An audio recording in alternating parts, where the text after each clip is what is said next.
In this video, I will solve your doubts about how to play first person in Fortnite Battle Royale and whether or not it is possible to do this. You might have seen a lot of gameplay and even mention of Fortnite in first person. Can you actually do this in the official Battle Royale mode?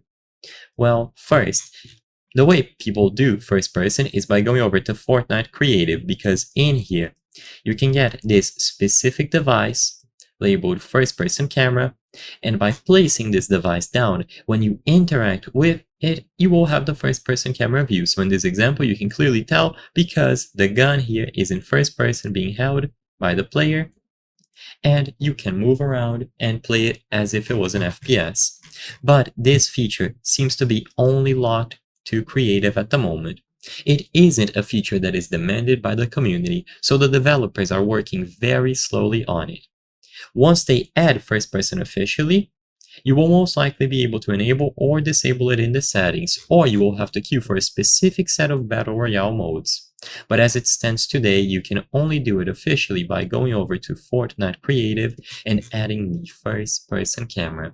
Besides this, there doesn't seem to be a way. If you want to play Fortnite as if it was a first person experience, then what I would recommend is to actually play Fortnite Ballistic. So if I go over to the official Epic Games website, I can find Fortnite Ballistic. This is Fortnite, so the movement, the guns, the experience, but it is all done in first person. And it is essentially a preview of what's to come in the future for the official Fortnite Battle Royale. The purpose of this video is not to spread misinformation, just to clear things up and mention that while first person does exist in Fortnite, it is currently restricted to only creative or Fortnite Ballistics. So I hope I was able to help you.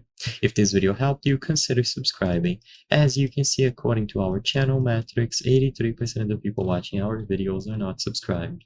By subscribing, you can help us make higher quality videos. Thank you for watching, and I'll see you on the next one.